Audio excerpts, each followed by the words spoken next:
Have you ever wondered what makes a great team or, a great company truly great? It's almost never the official rule book or some mission statement hanging on the wall. Nope. It's something way more powerful, something that's usually unspoken. And it all boils down to a really simple, powerful phrase. This right here. This was a mantra at the world-famous restaurant 11 Madison Park. And it's the key. See, it's not a rule, it's an identity. And it explains just about everything about why some groups absolutely crush it and others, well, they just fall apart. You see, in any group, any organization, the rules that really matter are the ones that are never written down. They're like these invisible currents that guide every single decision, every action, and they define what it actually means to belong. So at this top-tier restaurant, new hires didn't get a thick binder on customer service. Instead, they just watched the veterans. They saw them arranging a surprise dessert for a couple's anniversary or bringing out champagne when they overheard a promotion. They weren't learning a policy. They were absorbing a purpose. And this all comes down to one really powerful idea. People like us do things like this. This is the story a group tells itself about who they are. It's not about following orders. It's about acting out an identity. And this, right here, is the engine that drives culture. For better, and sometimes for worse. Now, when this unspoken code is positive, it becomes this incredible force for excellence. I mean, it turns a regular job into a calling and a company into a cause. Let's take a look at what that looks like in the real world. Think about the Ritz-Carlton. The story there isn't, you need to ask your manager for permission. The real story, the unspoken one, is you are empowered to create a legendary experience. They don't hire people and try to train them to care. They hire caring people, and then they trust them completely. So how much trust are we talking about? $2,000. That is how much any frontline employee can spend per guest to solve a problem without asking for permission from anyone. That's not an expense on a budget line. It's a statement of identity. It says, people like us solve problems, period. All right, here's another legendary one.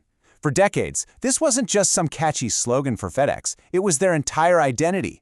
It was the promise they made to the world, and maybe more importantly, it was the promise they made to themselves. And to keep that promise, they literally built an entire universe around it. The idea that people like us keep our promise meant creating a system that was completely obsessed with reliability. They didn't just try their best, they engineered a system where their best was pretty much guaranteed. That is identity in action. But, and this is a huge but, this exact same powerful force, this story we tell ourselves, it can be a massive double-edged sword. When a group's identity turns toxic, that unspoken code can lead to absolute disaster. Over at Wells Fargo, the story wasn't really about serving customers. It became 8 is great. It's a simple, kind of catchy motto that completely warped the company's identity. The unspoken rule became, people like us hit our numbers no matter what it takes. And the result of that corrupted code? 3.5 million fake accounts. You had employees who were trapped between these impossible targets and the fear of getting fired, and so they just lived out the dark side of that unspoken rule. The contrast with that Ritz-Carlton number, it couldn't be more shocking. A toxic code can also come from just plain denial. Take Toys R Us. As Amazon was just eating their lunch, the story coming from leadership was that the store employees were to blame. The message was, people like us just need to sell harder, totally ignoring the fact that their entire business model was obsolete. They created a story that blamed the crew for a sinking ship. And then you have maybe the most chilling example, Theranos. The unspoken story there was all about fear and silence. The code was simple and terrifying.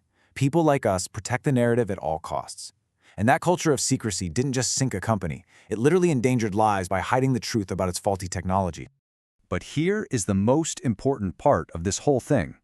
A group's story isn't permanent. It's not set in stone. It can be changed. A toxic or an outdated code can absolutely be rewritten into one that inspires and succeeds.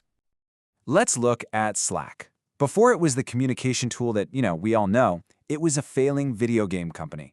The team was brilliant, but the story they were telling themselves was, we are creative game developers. And that story was leading them straight into bankruptcy. Their huge breakthrough came when they changed their story.